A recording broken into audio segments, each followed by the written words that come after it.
Alors, salut tout le monde. Donc, j'espère que vous allez bien. Bon, j'ai fait un peu de retard pour vous, pour qu'on avance, donc en vous donnant des cours. Mais il y a des empêchements, donc on peut rien faire. Alors, je passe au deuxième texte que je vous ai sélectionné. C'est le chapitre 6. Alors, je vais pas lire le texte pour éviter de ne pas perdre assez de temps. J'espère que vous l'avez déjà lu. Alors, pour vous donner, donc, si vous voulez donner un titre à ce chapitre, donc, c'est facile, c'est le projet d'écriture ou le projet d'écrire un journal intime. Je peux vous noter ça ici. Le projet d'un journal intime, d'un journal intime. Voilà, le projet d'un journal intime. Alors, qu'est-ce que c'est qu'un... Donc, vous allez poser la question, qu'est-ce que c'est qu'un journal intime? Il y a le mot journal, il y a le mot intime. Donc intime, c'est-à-dire, donc quand on dit intime ou l'intimité, c'est la vie privée. On dit donc intime ou l'intimité, c'est la vie privée. La vie privée. La vie personnelle. D'accord? Et le journal, donc le journal de la vie privée, de la vie personnelle. Le journal, pourquoi journal? C'est parce que on écrit jour par jour. C'est ça donc journal. C'est le fait d'écrire jour par jour tout ce que nous vivons ou tout ce que nous sommes en train de vivre, et surtout noter les moments les plus importants. Donc voilà, donc le titre que vous pouvez donner à ce chapitre. Maintenant, si vous posez la question sur les moments les plus importants dans ce chapitre, c'est pas long, c'est pas assez long. Alors, il y a à peu près 4 paragraphes, et déjà, donc, les paragraphes nous donnent donc une idée sur les moments les plus importants. Par exemple, le premier paragraphe, qui commence depuis puisque jusqu'à d'être écrit, la question. Alors là, ça peut nous donner un moment. Pour le deuxième moment, ça peut aller, donc, s'étale sur le deuxième paragraphe, le second paragraphe, d'accord, qui commence depuis pourquoi non jusqu'à distraira, d'accord, jusqu'à distraira, là où se termine le paragraphe 2, et le reste, c'est donc il y a 2 paragraphes, et ça touche donc le troisième moment. Donc le premier moment, si vous voulez qu'on donne un titre ou une idée générale de premier moment, c'est, on peut le faire sous forme de, donc, quoi écrire. Il n'y a rien à écrire. Ou donc, rien à écrire ou quoi écrire. Donc le problème de quoi écrire. D'accord? Vous savez quoi écrire dans ce journal? D'accord, on va revenir sur cette question. Le deuxième moment, on peut dire, et il y a quelque chose à écrire. Il y a quelque chose à écrire. Il y a quelque chose à écrire. C'est-à-dire, il y a de la matière, de l'écriture. Il y a quelque chose à écrire, il y a de la matière à utiliser pour... Et finalement, pourquoi? Pourquoi écrire? C'est-à-dire l'intention ou le but de l'écriture. Donc, dans quel but? Le but de l'écriture. Hein, le but. Le but de l'écriture. L'intention. Hein, le but de l'écriture ou l'intention.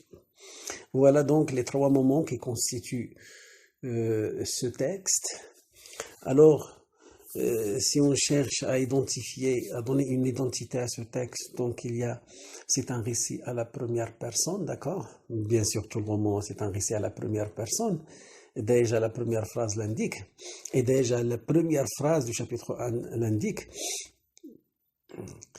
Voilà 5 semaines que j'habite. Donc vous vous rappelez? Donc c'est un récit à la première personne. Mais il y a quelque chose qui est remarquable ici, c'est quand il dit la phrase « je me suis dit ». Je me suis dit, c'est-à-dire j'ai dit à moi.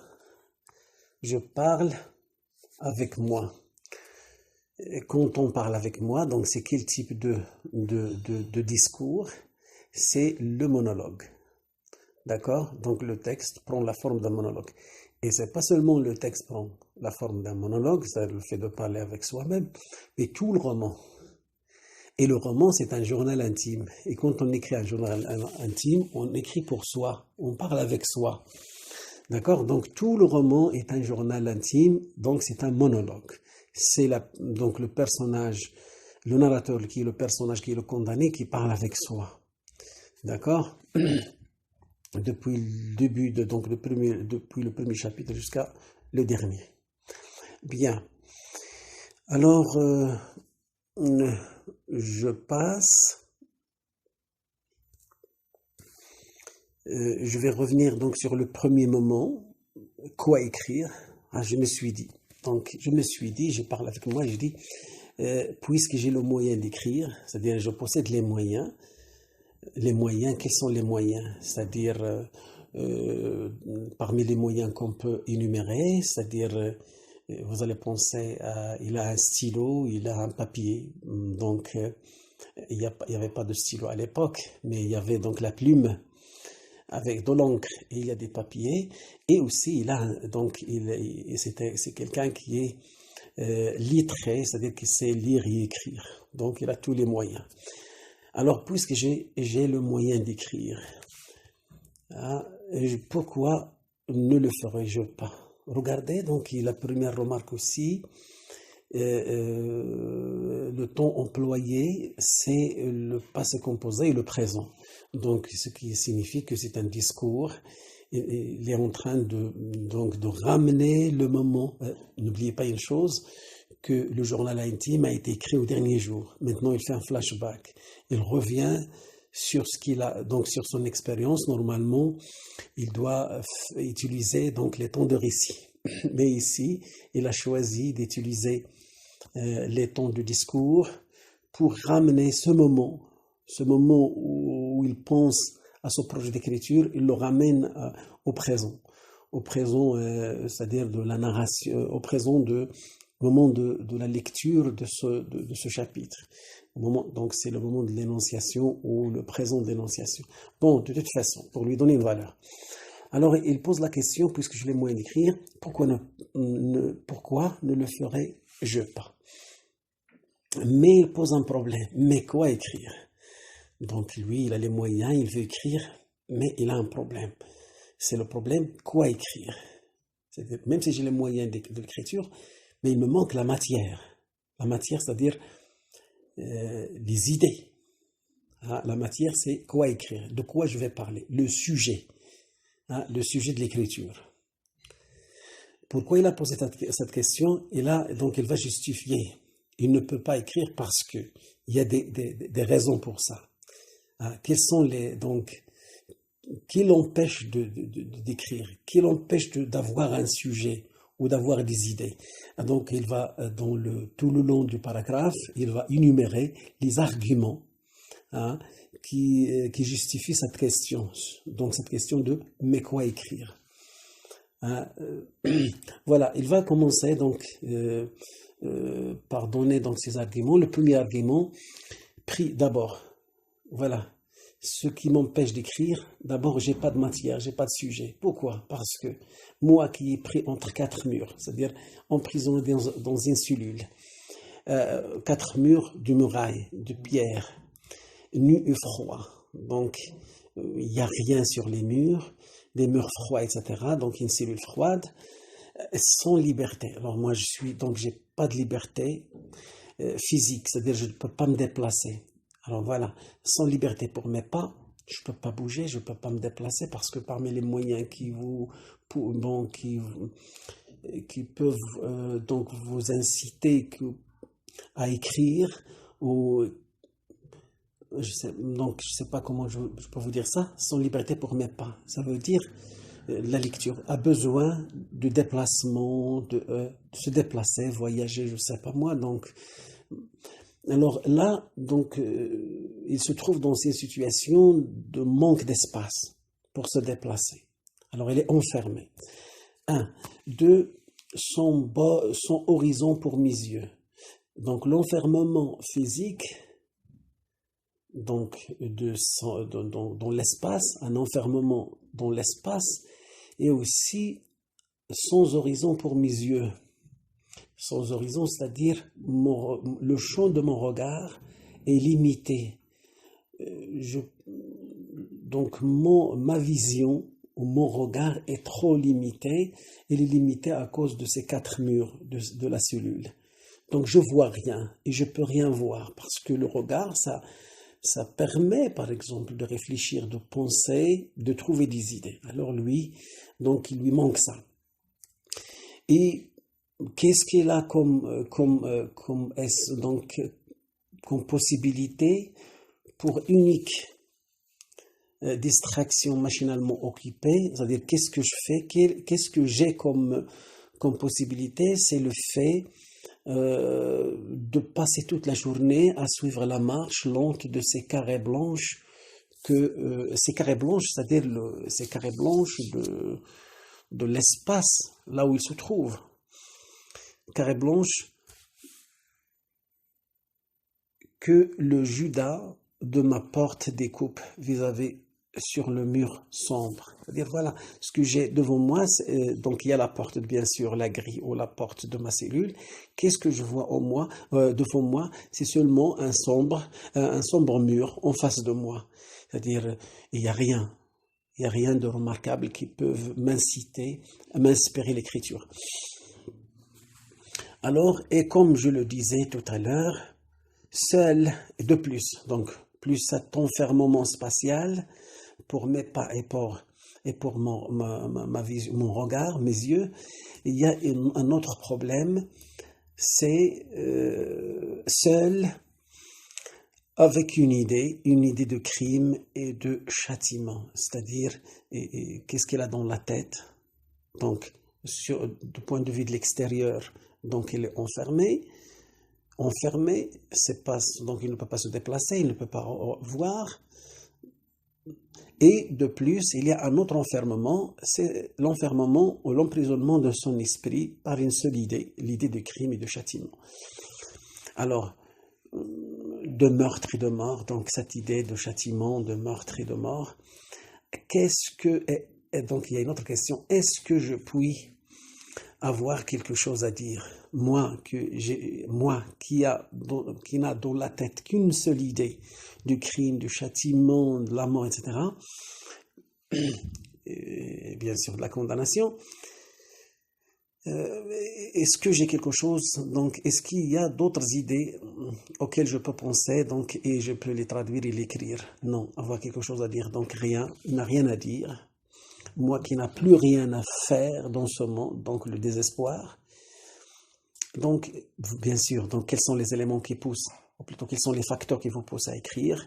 Donc, il y a donc la liberté du point de vue de l'espace, la liberté au niveau de la réflexion, de la pensée. Alors lui, il n'a pas ça. Et de plus, quelqu'un qui sait qu'il va mourir demain, c'est-à-dire parce qu'il était en train d'écrire ce journal, ne l'oublie pas, aux dernières 24 heures, donc celui qui n'attend rien de la vie, c'est-à-dire il n'y aura pas d'autre de la vie, parce que parmi les choses qui nous poussent à écrire, c'est le fait d'être à l'aise, d'être calme et de penser à la vie, à l'avenir, etc. Lui, son avenir, il n'y a pas d'avenir pour lui, il n'y a que de la mort. Alors, et que trouverai-je dans ce cerveau? Il revient sur son cerveau, sur son esprit flétri et vide. Flétri, c'est-à-dire il n'y a rien, il est vide, qu'éveille la peine d'être écrit. Voilà. Donc vous voyez les arguments qu'il nous a donnés, qu'il nous a fournis, qui l'empêchent d'écrire, donc qui montrent qu'il n'y a rien à écrire, il n'y a pas de matière, il n'y a pas de pensée, il n'y a pas d'idée, alors il ne peut pas écrire. Vous comprenez maintenant? Ça, c'est le problème qui s'oppose pour lui au moment où il a pensé d'écrire à un journal intime. Mais quand on passe au second paragraphe, on trouvera, on remarquera un changement brutal, un changement tout à fait, un changement total, d'accord? Un changement de 100, donc de, comment on dit, 180 degrés, un changement total. Il a dit donc, regardez, et ça commence par, pourquoi non? Pourquoi ne pas écrire? D'accord? C'est pas une question à laquelle on cherche une réponse. D'ailleurs, toutes les questions qu'il est en train de poser, ce ne sont pas des questions qui cherchent une réponse, mais ce sont des questions rhétoriques. On pose des questions, mais on sait déjà, on connaît déjà la réponse. Quand on pose des questions, c'est juste sous forme de rappel. Quand on pose des questions dans l'intention du rappel et non pas dans l'intention de chercher une réponse, on appelle ce genre de questions, ce sont des questions rhétoriques. Hein? La question fausse, la question rhétorique, c'est-à-dire quand on la pose, on ne cherche pas, on n'attend pas une réponse, parce qu'on l'a déjà, la réponse on l'a déjà. Alors pourquoi non? C'est-à-dire pourquoi ne pas écrire? D'accord, il a dit, si tout autour de moi, c'est-à-dire l'extérieur, autour de moi, mon entourage, est monotone et décoloré, c'est-à-dire il n'y a rien. Il n'y a que l'enfermement, je ne peux pas me déplacer, mon champ visuel est limité, il n'y a rien de remarquable et d'attirant. Donc il n'y a que de la monotonie, de la routine, d'accord, qui passe toute la journée à se déplacer au milieu de sa cellule. Alors il pose une question, n'y a-t-il pas, si tout autour de moi est monotone, n'y a-t-il pas au moi, maintenant l'intérieur? Regardez, il va opposer deux espaces. Un espace extérieur, l'entourage, la cellule, la prison, etc. Et son intérieur, en moi. Ah, maintenant, quand on dit en moi, c'est-à-dire quel côté on cherche le côté, en moi, c'est le psychique, c'est le moral. Le psychique et le moral, c'est ça l'intérieur. N'y a-t-il pas en moi, quoi? Une tempête. Alors là, donc ça va commencer les figures de style. Il y a en lui une tempête. Vous connaissez la tempête, c'est un phénomène naturel. La tempête, c'est qu'il y a beaucoup de pluie, beaucoup d'orage, beaucoup de tonnerre, d'accord? Le mauvais temps, hein, la tempête. Voilà, c'est fort. Il n'y a pas au moins une tempête. Regardez donc une figure de style, ça nous donne une image sur son intérieur. Comment il est son intérieur? Il est donc comme un orage, comme une tempête. Y a-t-il pas au moins une tempête, une lutte, une tragédie? Voilà, donc au moins il y a une tempête, c'est-à-dire, vous comprenez la chose, une lutte, c'est-à-dire le fait de la lutte, c'est la résistance. Quelqu'un qui cherche à ne pas mourir, qui cherche à vivre, une lutte, il veut vivre. La lutte, c'est la résistance, c'est le combat. Une lutte, une tragédie aussi. Il y a aussi une tragédie, c'est-à-dire un grand malheur, une grande tristesse. Une tragédie, c'est plus que la tristesse. La tragédie, c'est le plafond de l'angoisse, du chagrin, de la tristesse. Alors, vous comprenez? Donc oui, l'extérieur, il n'y a rien d'attirant pour le noter, mais l'intérieur est plein. Il va encore expliquer cette idée, parce qu'au premier paragraphe, il a dit, j'ai une seule idée, l'idée de la mort, l'idée du crime, etc. Donc mon esprit est emprisonné d'une seule idée, il n'y a rien d'autre, je pense à rien d'autre. Mais cette idée, elle va parler de cette idée fixe qui me possède. Hein, cette idée qui me possède, je pense toujours à cette idée qui me possède, la possession. Hein, cette idée fixe, qui est toujours clouée, fixée dans ma tête, qui me possède, ne représente-t-elle pas à moi, donc une autre question, à moi, à chaque heure, à chaque instant, donc regardez, ne se présente-t-elle pas à moi à chaque heure depuis les 5 semaines, à chaque instant, donc c'est pas seulement à une heure, à chaque instant, c'est-à-dire à chaque peut-être minute, à chaque instant, il ne se présente pas sous forme d'une nouvelle forme, c'est-à-dire chaque fois cette idée prend une forme. Hein, chaque fois il prend une forme. Il se présente il se présente sous plusieurs formes. Vous vous rappelez le premier chapitre, cette idée. Chaque fois il se présente, c'est dans le paragraphe 3, je crois, lorsqu'il dit « Et maintenant je suis captif, etc., etc., mon corps et mon esprit ». Vous vous rappelez de ce chapitre. Alors là, donc cette idée prend plusieurs formes. Qu'est-ce qu'il va dire? Une nouvelle forme, toujours plus hideuse, c'est-à-dire plus effrayante et plus ensanglantée, pleine de sang, à mesure que le terme approche. C'est-à-dire regardez ça, c'est une très belle phrase. C'est-à-dire cette idée fixe qui se trouve dans ma tête. Il pose la question, c'est une question rhétorique. Ne se présente pas-elle chaque fois, à chaque moment, à chaque instant, ne se présente-t-elle pas sous une nouvelle forme? Chaque fois, il prend une forme. Au fur et à mesure que le terme approche, c'est-à-dire le dernier jour approche. Bien sûr, je vais essayer de vous expliquer ça.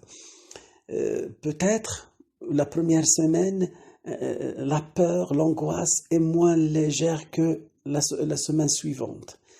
Dans la semaine suivante, l'idée de la mort est un peu plus que la troisième semaine, la semaine d'après. Et dès qu'on s'approche, au fur et à mesure qu'on s'approche du dernier jour, le degré de l'angoisse, de la peur augmente. Alors il veut parler de ça. Pourquoi n'essayerais-je pas de me dire à moi-même tout ce que j'éprouve de violent et d'inconnu dans la situation abandonnée où me voilà. C'est-à-dire, puisque donc mon intérieur est comme ça, donc pourquoi ne pas au moins parler à moi, ou parler donc à moi de moi, c'est-à-dire parler de ce que je ressens depuis mon arrestation, depuis mon jugement, depuis le procès. Hein, de parler de tout ce que j'ai ressenti, de tout ce que j'avais donc dans ma tête et dans mon intérieur. Pourquoi ne pas parler de ça, de noter ça? Vous comprenez? Certes, voilà, maintenant il est convaincu. Certes, c'est-à-dire sûr et certain. La matière de l'écriture, c'est-à-dire le sujet, la matière et comment il est riche. Voilà, maintenant il est convaincu qu'il y a de la matière, il y a de quoi parler, il y a le sujet, il y a de quoi écrire. D'accord? Et il va maintenant même expliquer ça. Et si abrégé que soit ma vie, abrégé, c'est-à-dire ma vie est trop brève et trop courte, c'est 24 heures, abrégé que soit ma vie, il y aura bien, donc elle va parler de cette matière, il va montrer la richesse de cette matière. Il y aura bien encore dans les angoisses, c'est-à-dire les angoisses en intérieur, dans les terreurs, les peurs, dans les tortures qui la rempliront. Donc cette vie qui est trop courte, d'accord? Elle est trop courte, mais donc les angoisses et les tortures et comme les terreurs sont tellement assez fortes qu'ils peuvent remplir cette vie courte. D'accord? De cette heure à la dernière, c'est-à-dire de 24 heures, de quoi user cette plume et tarir cet encrier. Voilà, donc regardez, pour montrer l'ampleur, la richesse de la matière, il a dit, même si ma vie est trop courte, il ne me reste que 24 heures, mais mes douleurs, mes souffrances, mon intérieur, ce que j'ai dans mon intérieur est assez fort et assez riche qu'ils peuvent même user la plume, c'est-à-dire achever la plume et vider l'encre, hein, et même j'en aurais besoin d'une autre plume et j'aurais besoin d'une autre plume et d'un autre encrier plein d'encre. Vous comprenez maintenant? C'est-à-dire, regardez le condamné, Victor Hugo, à travers la bouche du condamné, il donne assez d'importance à la souffrance morale et psychique du condamné. Hein? Il y a beaucoup de choses qui se passent à l'intérieur d'un condamné du moment où on a décidé de le tuer ou de le faire mourir. Ah, c'est-à-dire c'est très important. Voilà donc concernant le second paragraphe. Allons voir maintenant le troisième. Maintenant la troisième partie, c'est le but. Pourquoi maintenant il lui vient l'idée d'écrire un journal aux dernières heures qui lui restent dans la vie. Voilà, vous allez voir que c'est là une intention, c'est l'intention de l'écrivain bien sûr. Alors, et puis, ce que j'écrirai ainsi, voilà, il va poser d'autres questions, ne sera peut-être pas inutile. C'est-à-dire ce que je vais écrire ne sera pas gratuit, ne sera pas inutile. C'est-à-dire quand on va me faire mourir, ils ne vont pas donc jeter donc ces feuilles dans la poubelle. Sur nous, ils vont les lire. Regardez, ce journal de mes souffrances, heure par heure, minute par minute, supplice par supplice. Si j'ai la force de le mener, donc de continuer à écrire mon journal jusqu'au moment où il me sera physiquement impossible de continuer, jusqu'au moment où jusqu'au moment où l'heure arrivera de m'exécuter. Cette histoire, c'est-à-dire ce journal, cette histoire nécessairement inachevée pourquoi inachevée, non terminée? Parce que la suite, l'histoire n'a pas de suite. Pourquoi? Parce que normalement l'écriture ne doit pas s'arrêter jusqu'au moment où sa tête va se couper. On va lui couper la tête. Mais est-ce qu'il lui sera possible d'écrire au moment où on lui coupe la tête? Mais c'est impossible. Donc c'est pour cela qu'il dit que cette histoire sera inachevée. Nécessairement inachevée, mais aussi complète que possible. Elle est complète. De quoi? De mes souffrances. Alors la question, cette histoire ne portera-t-elle point avec elle un grand et profond enseignement? Donc regardez cette histoire que je vais écrire. N'aura pas donc un enseignement, c'est-à-dire une leçon. Un enseignement, ça vient de enseigner, c'est-à-dire enseigner une leçon. Un enseignement, une leçon. Donc ce journal, peut-être, il sera une leçon pour qui? Pour les lecteurs. Et surtout, c'est pas pour les lecteurs. Oui, pour les lecteurs, pour tout le monde. Ça, c'est l'objectif de Victor Hugo, de son texte, de son roman. N'y aura-t-il pas il va parler toujours de ce journal, dans ce procès verbal de la pensée, dans ce procès verbal, c'est-à-dire ce journal intime, c'est un procès verbal, c'est-à-dire écrit, ou verbal, c'est par les verbes, de la pensée agonisante. La pensée agonisante, c'est la pensée du condamné, c'est-à-dire agonisante et mourante. Cette pensée mourante, cette pensée, donc la tête qui ne pense qu'à l'idée de la mort. Alors il pose la question, n'y aura-t-il pas, c'est-à-dire il n'y aura pas dans ce procès verbal, dans ce journal intime de ce condamné, dans cette progression toujours croissante de douleur, dans cette espèce d'autopsie intellectuelle, c'est-à-dire le journal, et regardez, il a utilisé des termes médicinaux, de la médecine, autopsie intellectuelle, l'autopsie, le mot autopsie, c'est quand on fait des analyses, à quelqu'un qui est malade pour vérifier, pour diagnostiquer ou pour connaître la maladie. Donc l'autopsie, c'est les analyses. Alors le journal, c'est comme une analyse intellectuelle, une analyse morale. Alors n'y aura-t-il pas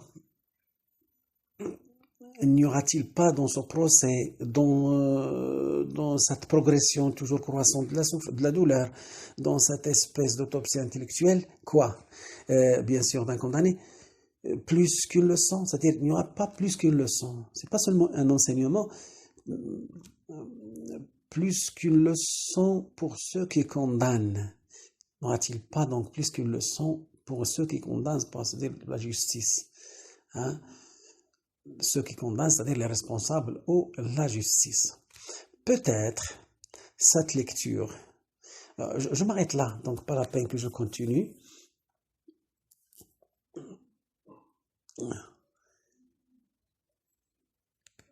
Voilà.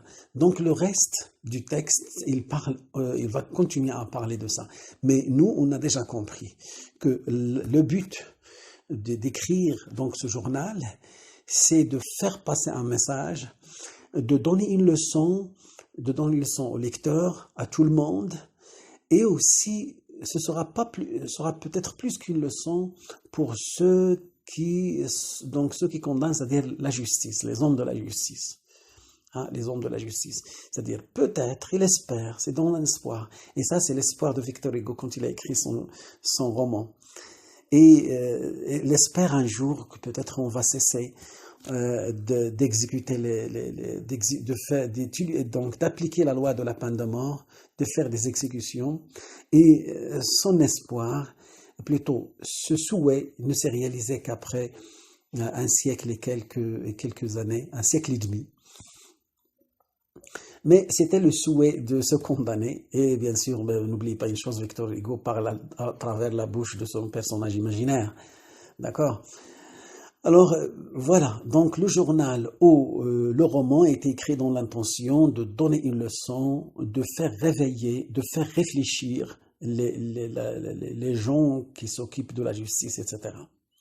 D'accord? Voilà, en grosso modo, de quoi parle le texte. Jusque-là. La suite, il continuera à parler donc du but ou de l'intention d'écrire de ce journal. Voilà, merci.